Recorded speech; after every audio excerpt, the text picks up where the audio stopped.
Esse é o pior cenário possível. Acabou completamente a confiança, acabou completamente a conversa, acabou completamente qualquer amizade ou qualquer aliança. Virou já uma guerra aberta, virou já uma lavação de roupa suja em público.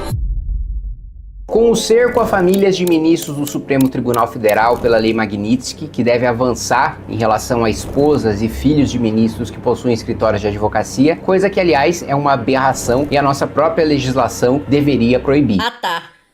Uma esposa, um filho, né, um parente tão próximo de um ministro do Supremo Tribunal Federal poder advogar é uma aberração, né? Porque mesmo que essa família esteja impedida de advogar diretamente na Suprema Corte, só o fato de chegar num processo de primeira instância, num juiz de primeiro grau, um familiar de um ministro do Supremo apresentando uma petição, vocês realmente acreditam que esse juiz vai julgar da mesma maneira que ele julga um processo comum? Vocês realmente acham que um desembargador vai ver um processo, né, de alguém com o sobrenome de um ministro do Supremo, de um escritório de advocacia com o sobrenome de um ministro supremo estampado na parede e vai olhar da mesma maneira que um processo de um cidadão comum? Obviamente que não. Coincidência? Acho que não! Então isso já tá errado, mas felizmente a Lei Magnitsky tá avançando sobre esses familiares de ministros do Supremo que abusam dos seus poderes e, mais uma vez eu reforço, coisa que eu tenho dito desde o começo, infelizmente, nós não podemos contar, achar, cair na ilusão de que os abusos do Supremo vão parar apenas por causa da aplicação da legislação americana. Porque a legislação americana, ela está sendo aplicada porque ministros do Supremo tomaram decisões, principalmente o ministro Alexandre de Moraes, tomaram decisões que afetaram empresas e cidadãos americanos. Se os abusos estivessem acontecendo apenas contra brasileiros e empresas de brasileiros, não haveria aplicação dessa lei americana, porque ela só se aplica quando há um atentado contra a soberania nacional dos Estados Unidos, a Constituição americana e cidadãos que são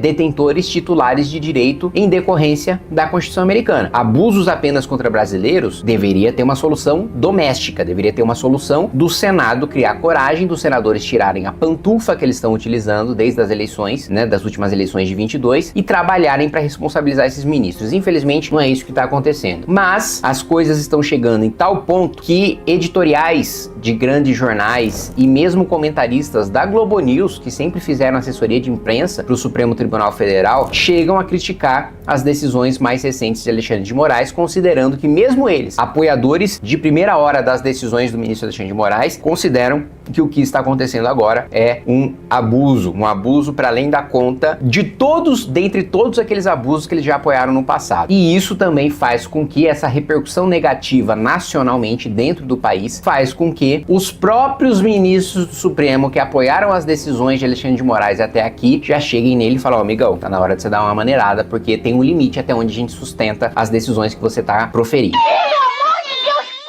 Muito bem, nós vamos falar sobre isso logo depois que você se inscrever no canal, clicar no sininho para receber as notificações, né? Deixa o seu like, compartilhe o vídeo.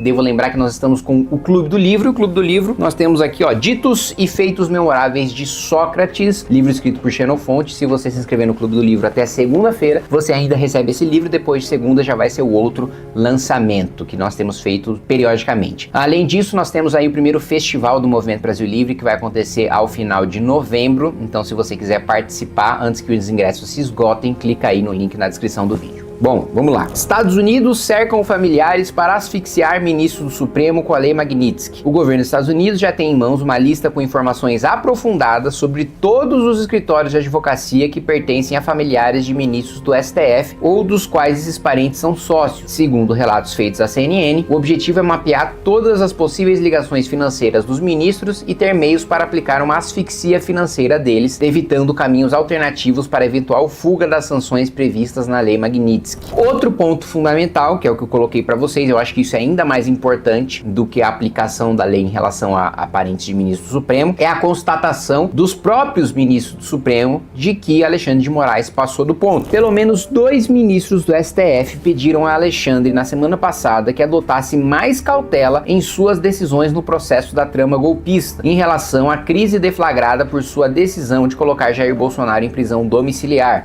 Relatos feitos pelos próprios ministros a interlocutores são de que não houve briga ou discussão, até porque Moraes não reage bem à pressão. Dada a maior proximidade, porém, deram um toque no colega do Supremo, por assim dizer. Outros ministros também afirmaram nos bastidores não terem gostado nem da decisão e nem das suas consequências, mas não se sentem à vontade para falar sobre isso diretamente com o relator dos inquéritos contra o bolsonarismo. Tu tá com medo? Tá com medinho. Então vamos lá. Eu acho que esse é um dos piores cenários que um agente político, e hoje ninguém nega que o ministro Alexandre de Moraes é um agente político, esse é um dos piores cenários que um agente político pode viver. Por quê? Porque só tem dois lados nessa história. Um lado são dos ministros que têm intimidade suficiente para chegar no Moraes e falar, cara, baixa a bola aí, ameniza essas decisões, que isso aí vai dar ruim. E nós vai chegar um ponto de não retorno que nós não vamos mais apoiar e você não mais vai ter o nosso suporte para manter as suas decisões. Que no caso, pelo que foi reportado aqui, são dois ministros que têm essa proximidade. Então já é um cenário muito ruim em que os amigos estão falando, maneira, senão vai dar ruim. Então esse é um lado. O outro lado é ainda pior, é daqueles ministros que se sentem intimidados ou constrangidos de demonstrar sua insatisfação em relação ao Alexandre de Moraes. E por que que isso é grave, é perigoso para o Alexandre de Moraes? Porque quando você tem pessoas tão próximas, com críticas tão duras, com divergências tão grandes, mas que elas não se sentem à vontade de falar isso pra você, quando você percebe, você não tem mais poder nenhum, porque você não deu a liberdade para que os seus próprios aliados digam pra você que você tá passando do ponto. Então, ele sente,